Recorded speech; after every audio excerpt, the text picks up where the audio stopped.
रहीम, हम इस वक्त यहाँ पर लाला मूसा में जमात इस्लामी का काफिला मौजूद है जो गजा मार्च के लिए इस्लामाबाद की जानिब रवाना होने लगा है। कल जो इस्लामाबाद के अंदर गजा मार्च की तैयारियों के दौरान पुलिस ने दावा बोला है, वहाँ पर हमला किया है और हमारे कारकुनान के ऊपर शेलिंग और लाठीचार्ज किया है। हम उसकी मजम्मत करते हैं और यहाँ हम सब इकट्ठे हैं। इंशाल्लाह हम जा रहे हैं निहत्ते पुरअमन एहतजाज के लिए फ़लस्तीन के हक़ में और इसराइल के ख़िलाफ़। तो इंशाल्लाह हम लाला मूसा से एक भरपूर काफ़िला लेकर यहाँ से रवाना हो रहे हैं। हम जनाब सिराजुल हक साहब की कॉल पर अहले फ़लस्तीन के हिमायत के अंदर भरपूर एहतजाज के लिए इस्लामाबाद की जानिब रवा है। लाला मूसा जमात इस्लामी का भरपूर काफ़िला आप देख सकते हैं और इसके अलावा भी पीछे गाड़ियाँ आ रही हैं जो इस्लामाबाद की जानिब रवा दवा है।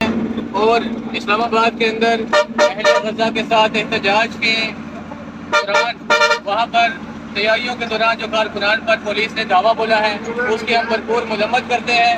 और वहाँ पर जो कारकुनान को गिरफ्तार किया है हम फौरी तौर पर उसका मुतालबा करते हैं कि अपने कारकुनान को वहाँ से रिहा किया जाए।